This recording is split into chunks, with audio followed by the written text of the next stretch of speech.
What's up, everybody? Awkward Anxious Jennifer here.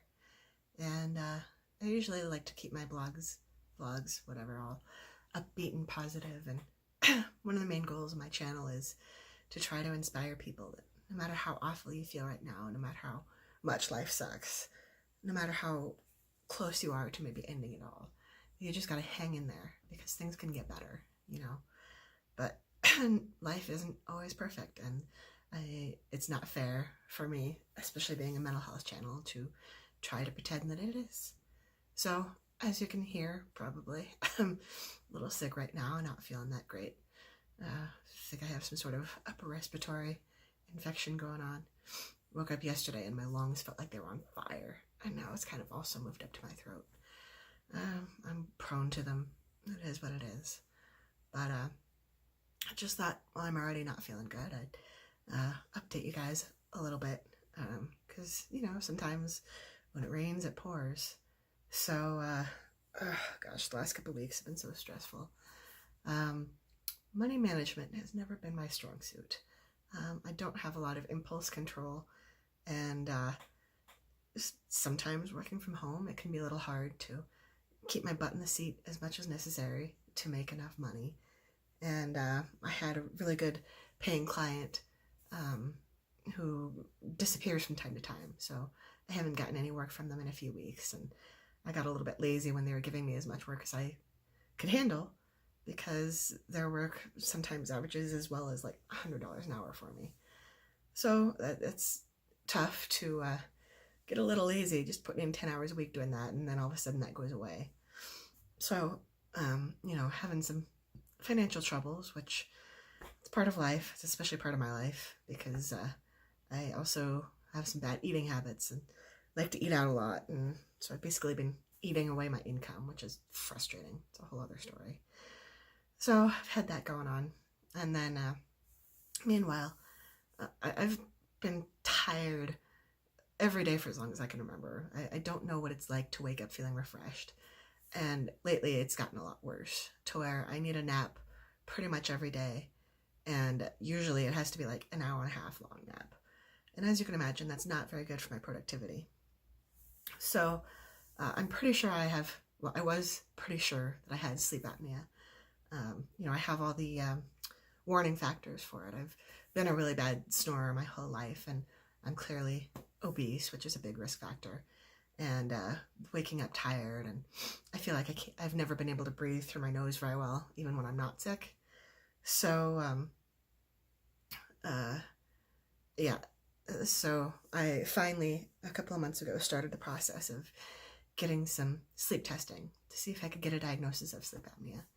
And it took like a month and a half to finally get an appointment for a take-home sleep test.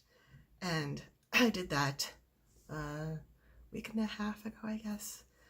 And they had said that it would take me 7 to 10 days for them to call with my results, but they called the very next day after I returned to my machine and said, yeah, you have obstructive sleep apnea, and the next step is to schedule an appointment for you to come into our office so that we can fit you for a CPAP mask and adjust the pressure throughout the night to find out how much pressure you need to be able to breathe all night. So that was not a surprise. That was the diagnosis that I was expecting. But then a couple days later, I emailed my doctor to see if I could get some more specific information, because, you know, the person who called me, all she knew was what she saw on the computer, which was obstructive sleep apnea. So apparently during my overnight sleep test, I had no or shallow breathing, or, you know, basically more or less stopped breathing, an average of 35 times every hour, which means I stopped breathing every other minute, basically. And my blood oxygen level dropped as low as 74%, which, you know, if you're in a hospital and your oxygen level drops below 90%, they give you supplemental oxygen. So basically every night when I go to sleep, my brain is being starved of oxygen, which is why I'm so tired all the time. My brain isn't getting the rest it needs, the oxygen it needs. You know, that's usually at night when your brain is replenishing itself. So that's not on the one hand, it's not surprising at all. But on the other hand, it's still kind of shocking to hear the actual numbers of just how bad my sleep apnea is. And, if you, according to the Mayo Clinic, if you stop breathing more than 30 times per hour, that's considered severe sleep apnea. So I waited a week to see, I figured it would take some time to talk to my insurance company before they could call and schedule an appointment with me. Well, the sleep clinic is in the same building where I go to for therapy. So a few days ago when I had my therapy appointment, I stopped by the sleep lab and come to find out that I'm on a wait list, but they're completely booked through the end of June, and their schedule from July through the end of the year isn't out yet. So unless somebody cancels their appointment, it sounds like it's going to be at least July before I can get in to get fitted for the CPAP machine, which would help me, actually get air into my lungs when I'm sleeping. So that's incredibly frustrating and disappointing that there is a solution to help me feel more awake and rested and not need a nap every single day, but I don't have access to it for potentially several months. So that's disappointing and frustrating. I feel like at the very least my work would benefit so much from not having to take an hour and a half out of every day to sleep, and I feel like I would be so much more just awake and with it and have more brain power to write more and make more money and maybe even have more energy to exercise. I don't know. So that's been frustrating to know there's a solution out there. I just don't have access to it right now. So there's that, and then the money, and now I'm sick. And so this week I keep looking at my computer. It's running some sort of test. So this week I'm really broke and need to make a lot of money to try to start getting caught up on things. But meanwhile, I'm sick and I don't feel good and I just want to sleep. So it's going to be kind of a rough week or two. Just trying to manage everything.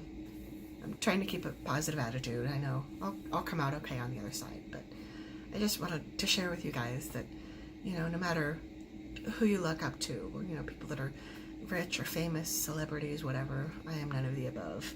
But no matter how good people portray their lives on social media, everybody has their own problems. But I want to be one of the people who's brave enough to talk about my problems, including my poor money management skills. So, I don't know, I guess that's my update for today. I don't need a whole lot of sympathy. I'm not looking for, I hope you feel better. But I just want to share with you that, I try to be real positive on my channel, but I also want to be realistic with you too. We all struggle, and I think I'm just rambling. So, speaking of naps, it's about time for mine. Whatever. So, anyway, I hope you all are doing good, and hopefully next time I do a video, you'll actually be able to hear me. So, anyway, have a good day. I'll talk to y'all later. Bye.